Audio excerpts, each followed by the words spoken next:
Buenas tardes, ¿cómo están? ¿Me oyen? Buenas tardes, profe. Hola María, Buenas ¿cómo tardes, estás? profe. Hola Carol, hola Claudia, ¿cómo van? La profe, buenas tardes. Buenas tardes, Daniel, ¿cómo estás? Ya voy. Bueno, revisemos.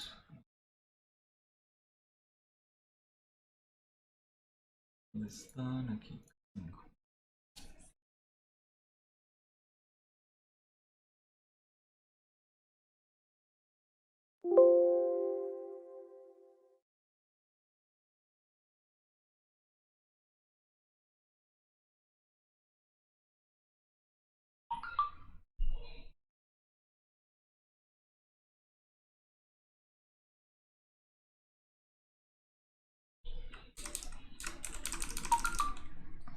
¿Han hablado con sus compañeros?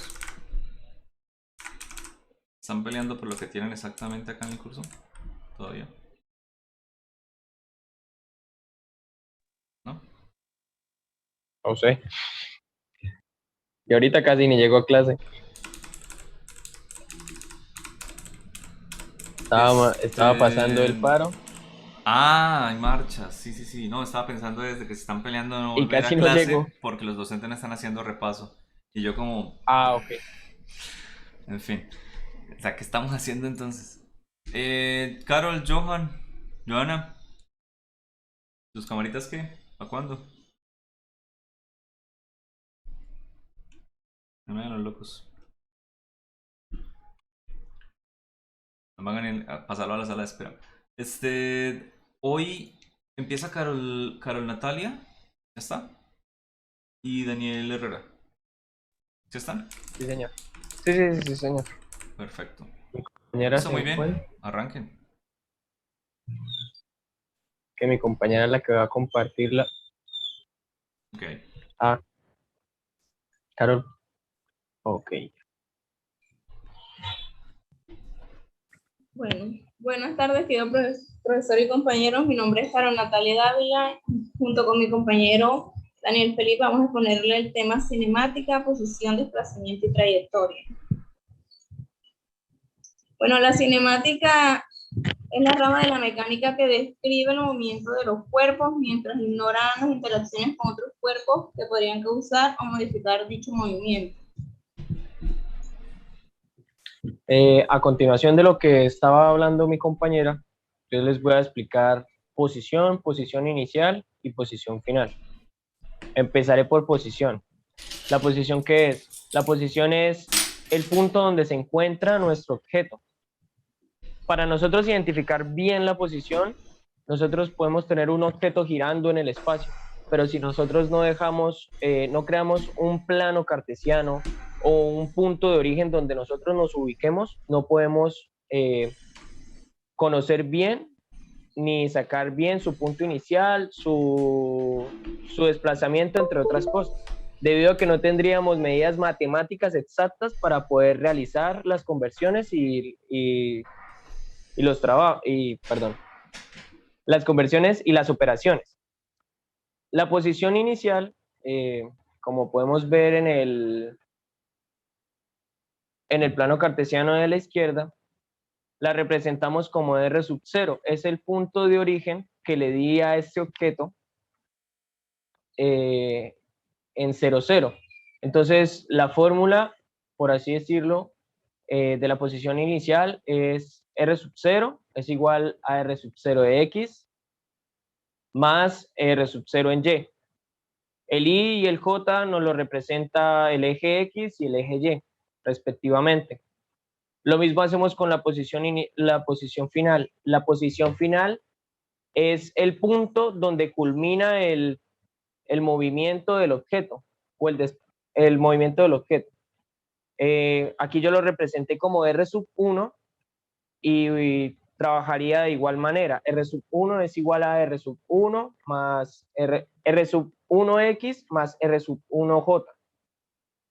Cabe recalcar que la posición, cuando nosotros la trabajamos en función de tiempo, tiene la función, se encuentra en la función que tenemos en la derecha, en la parte de abajo. R de t es igual a R de x, t, más R de y es igual a t. Esto lo utilizaremos más adelante en un ejercicio que traje para explicar. Por medidas internacionales, nosotros la posición la definimos en metros. Siguiente, por favor. Upa. ¿No te saltaste una? Bueno, continúa. A continuación voy a explicar el desplazamiento. ¿El desplazamiento qué es? El desplazamiento es el movimiento que tuvo el objeto desde el punto inicial hasta el punto final. Un ejemplo que el profesor nos dio.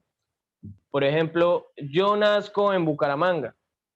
Yo voy a la Luna, yo voy a Plutón, viajo a Las Vegas, viajo a Estados Unidos, pero muero en Bucaramanga en el mismo punto.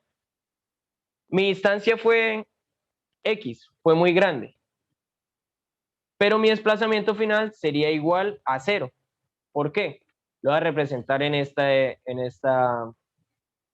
función. Delta de R es igual a R menos R sub 0. ¿Qué quiere decir? Que la posición final o la última posición que nosotros tomamos se la restamos a la posición inicial. Entonces, si yo nací en Bucaramanga y morí en Bucaramanga, la respuesta sería 0. La que tenemos un poquito más abajo es para cuando tenemos ya un punto, cuando tenemos ya 2 puntos en el plano cartesiano. Es necesario para poder tener el desplazamiento, tenemos que tener obligatoriamente mínimo, tenemos que tener 2 vectores, porque sin ello no podríamos encontrarlo bien. Siguiente. Ahora voy a hacer un ejemplo, un poco de identificación, para que refresquemos un poco la memoria. Entonces, tenemos un carro que se está desplazando en kilómetros. Voy a despreciar el tiempo. Y lo que hice en el ejercicio es hallar la posición inicial, hallar la posición final y el desplazamiento. Entonces, para la posición inicial, simplemente a ojo, por así decirlo, por identificación, me di cuenta que es en el punto 3 kilómetros, ya que él está avanzando en posición de menos a más, en el eje X. Y la posición final yo la tomé a ojo, nuevamente, como 8 kilómetros. Para hallar el desplazamiento, lo que hice fue restar la posición final con la posición inicial y me dio el resultado de 5 kilómetros. Ese sería todo el ejercicio. Siguiente. Y el siguiente ejercicio ya es algo en base a lo que el profesor nos dio en la clase. Hice unos pequeños cambios para que no se viera el mismo. Entonces, nos dan un vector, nos dan un vector y entonces dice el primer ejercicio. Haya la posición final, la posición inicial, esto teniendo en cuenta de que la función está dependiendo del tiempo. Entonces, la posición inicial sería en 0 segundos. Entonces, yo lo que hago es en el de posición inicial, sustituyo la t, que es la de tiempo, la sustituyo por 0, hago las respectivas operaciones y el resultado que me dio sería que la posición inicial de mi función, de mi objeto, sería en menos 6i más 6j. Y me dice, halle la posición final en el segundo 3. Ahí nos están dando de una vez el otro cambio, que es algo simple, es reemplazar los 3 segundos por la t y volvemos a hacer la conversión. 3 segundos, realizamos las operaciones. Si alguno tiene alguna duda con la operación, me dice. Y si está mal, también. Y el resultado final de la posición final que me dio sería 0i menos 30j. ¿Alguien tiene alguna duda sobre esto? ¿O podemos continuar?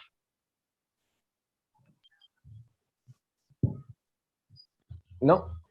Bueno, entonces le doy paso a mi compañera Carol Dávila para que ella continúe con el tema. Bueno, la trayectoria se define como el camino que sigue un objeto en el espacio, pero no se debe confundir con la posición, aunque si se registran las posiciones posibles del objeto que queremos estudiar y se dibuja de manera sucesiva, se obtiene la trayectoria. Bueno, la trayectoria puede ser rectilínea o curvilínea. Como notamos aquí, se describe una trayectoria circular, pues describe un círculo, como también se concluye, como vemos la trayectoria comienza en el mismo punto y termina en este mismo punto. Por lo tanto, el desplazamiento es cero. Bueno, distancia recorrida. Bueno, la distancia recorrida se define como el espacio recorrido por la partícula en su trayectoria. En este caso, la partícula recorrió, como vemos aquí, recorrió 2 veces, ¿sí? De una circunferencia. Por lo tanto, son 2 veces el recorrido y esta es la distancia recorrida por la circunferencia en la partícula.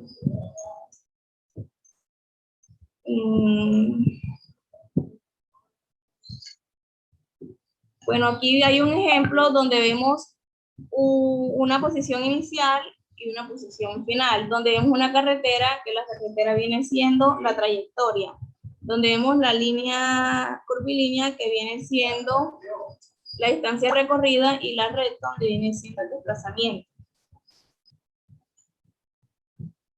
Bueno, muchas gracias. Si tienen alguna pregunta.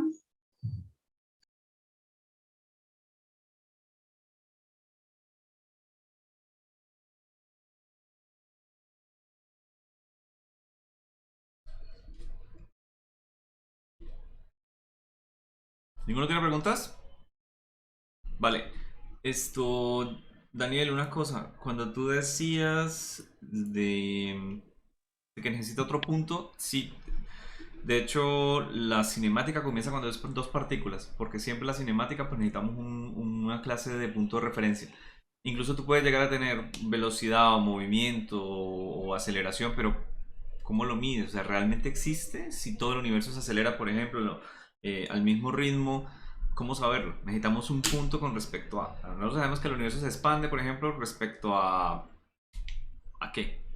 No, es tan grande que muchas veces queda difícil saber dónde está exactamente el centro del universo, siquiera. Se puede estimar muchas cosas. Y cuando hablabas de que mi distancia, con el ejemplo de que naciste, te referías a la distancia recorrida, ¿no? Porque dijiste mi distancia y ahí me quedé como pendiente. Sí, señor. Vale, Carol, vete a la parte del círculo.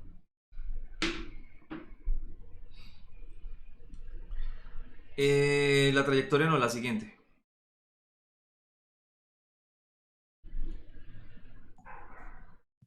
¿Cómo, por favor? Me repito, La no lo siguiente, escuché la siguiente bien. diapositiva. Ahí. ¿Tú recuerdas cuánto es el área de un círculo?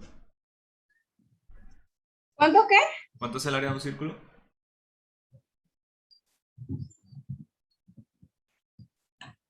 ¿Qué ecuación es el área de un círculo? ¿No, ni idea? ¿Qué pasa, Carol? No, la verdad no lo recuerdo en el momento, pero Y en el momento ni cuándo, entonces. ¿Y el perímetro de un círculo? ¿Por qué te lo digo? Porque con el perímetro del círculo tú puedes llegar a saber cuánto es la distancia recorrida mientras nos desplazamos. Es decir, aquí calcular la distancia recorrida es simplemente cuántas vueltas dio. Bueno, una, entonces tenemos un perímetro del círculo. 2 o 3, pues tenemos 2 o 3 veces el perímetro del círculo. Y vamos a ver que esa relación en la siguiente semana, casi, sí, creo que la siguiente semana, de distancia recorrida en el círculo con el perímetro es básicamente otra forma de mirar las ecuaciones de movimiento. O sea, la ecuación de perímetro es simplemente cuando una partícula de radio r recorre un arco de 2pi. O sea, pasa desde tener 0pi a recorrer toda la posición de 2pi. ¿Y cuánto es la ecuación para cualquiera, al que se acuerde, del perímetro de un círculo? Menos y más h. Hombre, esa es la 2 ecuación de un por pi círculo. por R. ¿Cómo? 2 por pi por R. 2pi por r. De acuerdo. Por el radio. 2pi ¿por qué? Ah, porque fue el cambio angular. Desde 0pi hasta 2pi y por el radio. Es la ecuación básicamente de longitud de arco. Longitud de arco se define como r por teta y reemplaza teta por 2pi. Y así se puede saber cuánto es la longitud de arco de cualquier círculo en cualquier clase de radio. Bueno, Carol, no deje que Daniel trabaje tanto. Siguiente grupo. Johan y Víctor, ¿está por acá? Muy bien. Sí, señor, ya comparto.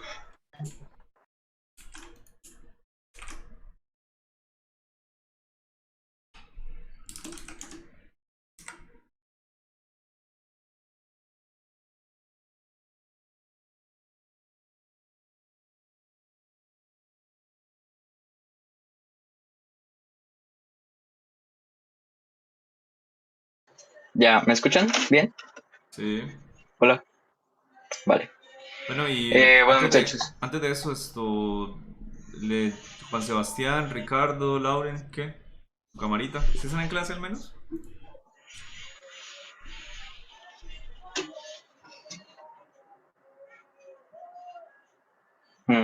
¿Ya? Listo. Bueno, muchachos, nosotros vamos a exponer la velocidad media e instantánea. Tenemos que tener en cuenta para estos dos términos dos cosas muy importantes que acaban de exponer nuestros compañeros anteriores, que son la trayectoria y el desplazamiento.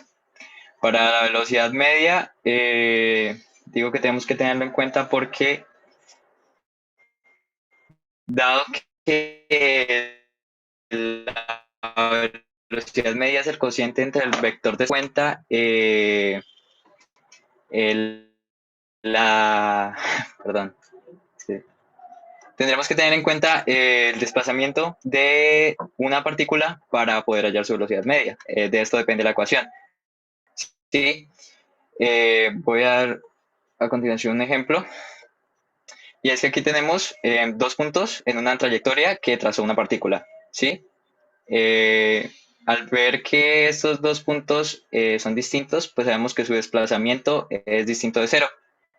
Y este sería entre el intervalo de tiempo que le tomó llegar del punto A al punto B, su velocidad media. Al depender del desplazamiento, podemos decir que si el desplazamiento de una partícula es cero, o sea, aunque haya tenido una distancia recorrida diferente de cero, pues no nos va a brindar ninguna información esta ecuación que acabo de mostrarles, porque depende únicamente del desplazamiento. Entonces, pues esta es la velocidad media, el cociente entre el vector de desplazamiento y el intervalo de tiempo. Compañero Julián.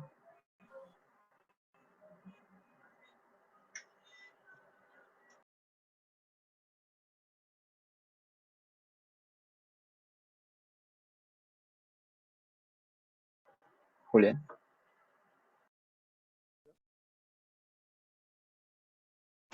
¿Aló? ¿Aló? ¿Se me escucha? Sí, sí, se oye. ¿Sí? Sí, sí, señor. Sí, ya. ¿Ya? Ah, bueno. Bueno, la velocidad instantánea se refiere a la velocidad la velocidad en un instante específico de tiempo. En pocas palabras, la velocidad instantánea es una derivada. ¿Por qué una derivada? Porque supongamos que tenemos una recta. Pásale a la siguiente, por favor.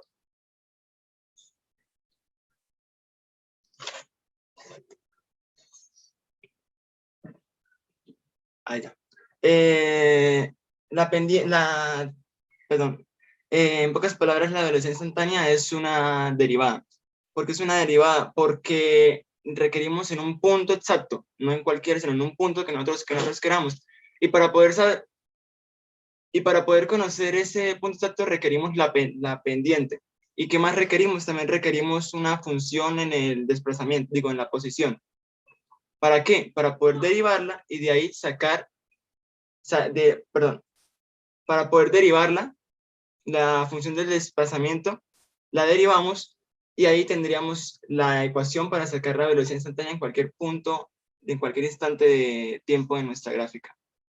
Entonces, aquí tenemos un ejemplo que dice, sacar la velocidad instantánea de t cuando es igual a 0,5. Perdón. Fue que el computador se me trabó. Nada, arregla. Tenemos un ejemplo que dice, sacar la velocidad instantánea conociendo que nuestra función de posicionamiento es x igual a menos 100t elevado a 2 más 200t. Nos piden sacar 2, cuando t equivale a 0,5 horas, cuando t equivale a 1 hora. Entonces, ¿qué hacemos? Buscamos los puntos. Colocamos una recta tangente en cada uno de ellos. En ese momento, en esa recta, le hallamos la pendiente, que en dado caso sería sacarle la velocidad instantánea, la ecuación para cualquier punto de esa gráfica. Entonces, pasar a la siguiente, por favor. La cual sería que B, o sea, velocidad instantánea, es igual a menos 200t más 200. Y se puede ver que simplemente agarramos el t que nos están diciendo, lo reemplazamos en esta ecuación y nos daría la velocidad instantánea en ese punto específico de tiempo. Y esa sería. O sea, para concluir, para calcular la velocidad instantánea necesitamos conocer la función de la posición del objeto con respecto al tiempo y derivarla. Y ya, colocarle lo que se requiere.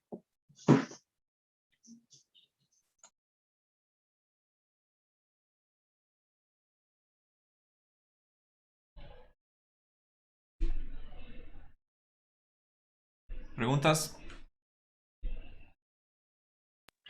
Dado en alguna razón que no nos den la función, Dado que no nos den una función, podríamos hallarla, pues, dado que no lo den, podríamos hallarla por límites. Pero mayormente sí se da, por tema de que por límites es mucho más tardado. Es exactamente lo mismo, derivando por límites, cuando el límite de la variante de t va a 0. Pero es mucho más tardado, mucho más tardado. Entonces, casi siempre en ese ejercicio se nos da la ecuación de la posición, la función de posición. Espérate. ¿Tú puedes hallar el límite de algo sin conocer la función? eso iba a preguntar. Dar el límite de algo sin O conocer más la bien, función. Daniel, o sea, Daniel le está dando creo que una alternativa. No te da la función. ¿Qué le das, Daniel? Si no tiene la función de la posición que sí puede llegar a La tener. gráfica, la Datos. gráfica. Si tiene la gráfica, tiene Ah, datos, por ejemplo. No sé si te ocurre algo, Víctor.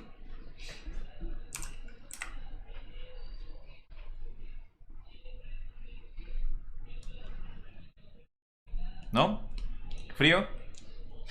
Bueno, esto posiblemente sus vidas más adelante, cuando vean alguna clase de métodos numéricos, van a ver cosas de interpolación. Es decir, si usted tiene una gráfica o tiene datos experimentales, usted puede llegar y decir, creo que esto se me podría llegar a ajustar a un polinomio. ¿De qué grado? De orden 3, 4, 5. Creo que esto se me podría ajustar a una función seno o coseno o a una función gaussiana o cualquier clase de función que tenga sentido, pues físico o de experimento o de lo que sea que está haciendo, y torturar esa función para que esté lo menos dispersa posible del dato experimental. Eso es básicamente interpolar o modelar, coger un modelo de una ecuación que tenga sentido para mí, que la pueda explicar y decir, yo veo que mis datos podrían llegar a tener esta forma, y un computador te arroja la mínima función de mínima distancia entre punto y punto que pasa casi que por todos, por así decirlo. Y esa función se la puedes derivar. La otra es que también hay una derivada numérica. ¿De qué requiere la derivada numérica? Según recuerdo yo, requiere de puntos de posición y tú puedes hacer una derivada numérica con solo puntos. Solo que la derivada te quedaría con n-1, o sea, la exactitud es de n-1, algo así. Si tú tienes 20 puntos, la derivada te queda como un polinomio de menos un punto. O sea, te queda un polinomio de grado 11, una cosa por el estilo, es una cosa salvaje. Pero si tienes 20 puntos se queda de grado 19, una cosa así.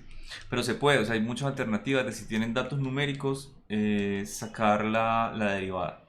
¿De acuerdo? Hay varias metodologías. No sé si a eso se refería Daniel. O con una gráfica, como dice él. Pues sí. Si es una Pues, gráfica que tú identificas lineal, pues listo, una línea recta pasa por 2 puntos y ya. Si es cuadrática también es fácil, pero si la gráfica es loca o tiene no, varias formas extrañas, yo lo digo es por si sale una polinómica o alguna así que no tenga mucho sentido. bueno, pues si es una polinómica de cierto orden y te cuadran todos los puntos. Si los puntos originales son polinómicos, siempre te va a cuadrar con algún polinomio. Correlación perfecta.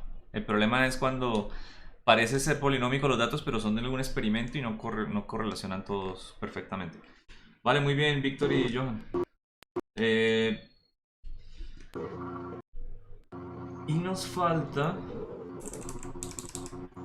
David y Marjorie. Marjorie.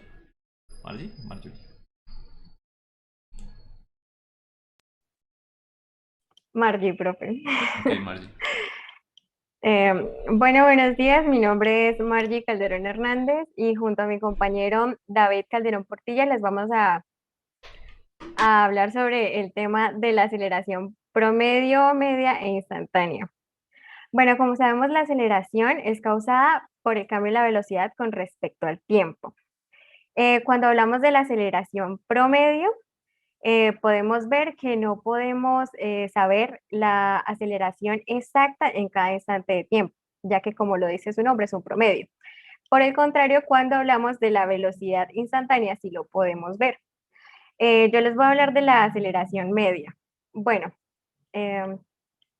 como podemos ver aquí en la gráfica, ellos toman 2 puntos en el tiempo diferentes para la velocidad y estos son cortados por una recta, la cual terminaría siendo el vector de cambio de velocidad, que me daría la primera fórmula, que es esta, de la diapositiva.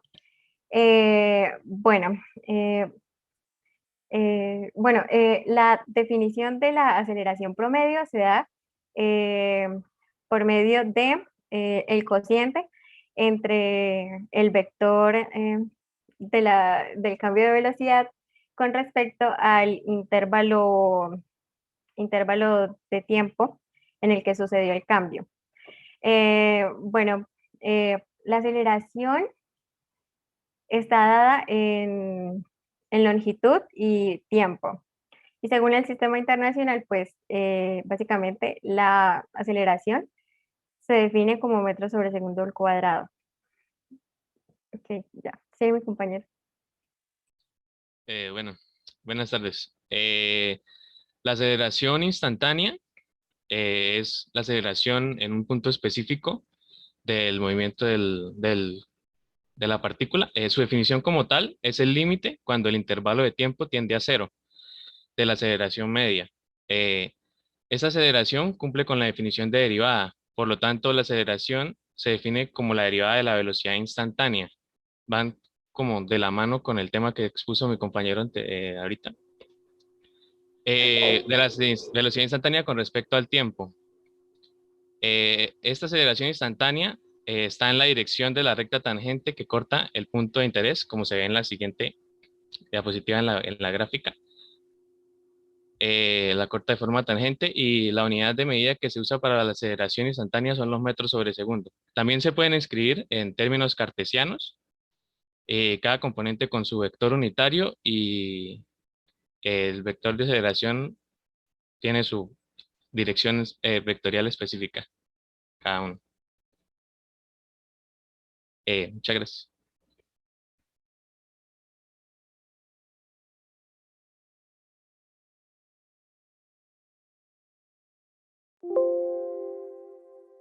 ¿Y el ejemplo? ¿Nuevo ejemplo? Una cosita.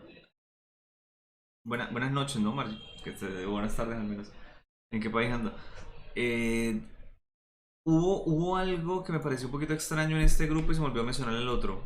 Hay un vector que ustedes pusieron, uno donde el grupo anterior puso de velocidad, como la derivada de la posición con respecto al tiempo, y creo que era posición general, o sea, no era una posición en el eje X, Y o Z, y no le pusieron vector.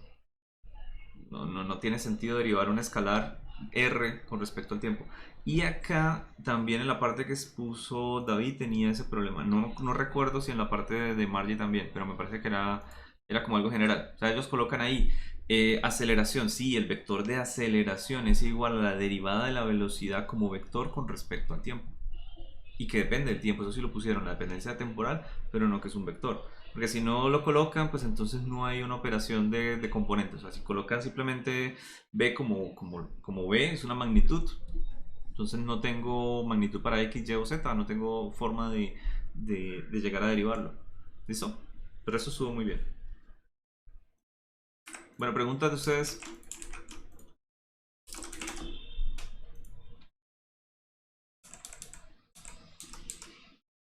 ¿No más? Ya uno.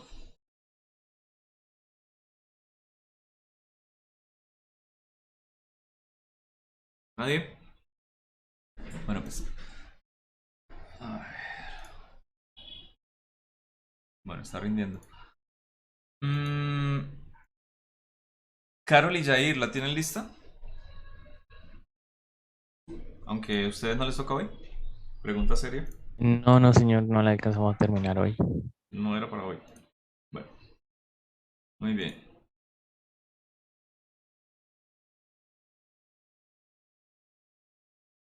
Aquí está. Sí, ¿qué estamos hablando tan feo? Bueno. Listo. Miren acá cómo vamos. ¿Algún voluntario de las personas que vino hoy para las ecuaciones cinemáticas en 3 dimensiones? Aunque esperen. Casi que este tema casi que ya lo cubrimos el día de hoy. Deberíamos pasarnos a esto: caída libre y lanzamiento vertical y movimiento parabólico. Y el viernes vemos una película. Yo, el de caída libre. Juan Sebastián. No, espérate. Está Juan Sebastián. No te veo. Ahora. Aquí está. Listo. ¿Quién más? Yo, profe.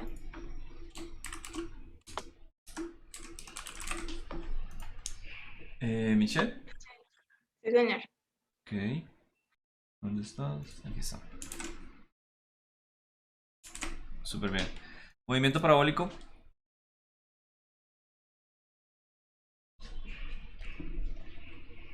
De a uno.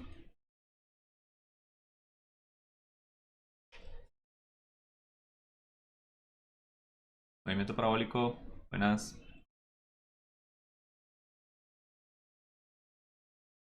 ¿Ninguno? ¿No vino la gente suficiente? Bueno, pues. Listo. No sé si darle la última oportunidad en la próxima clase a alguien. Creo que ya no alcanza el tiempo. Vamos a ver. ¿Alguien que de los que ya pasó quiere explicar algo de parabólico? Creo que lo alcanzamos a ver completo con este curso, si no estoy mal. Sí, lo alcanzamos a ver completo. Lo que vamos a hacer era ejemplos. ¿Alguien se ofrece a volver a pasar?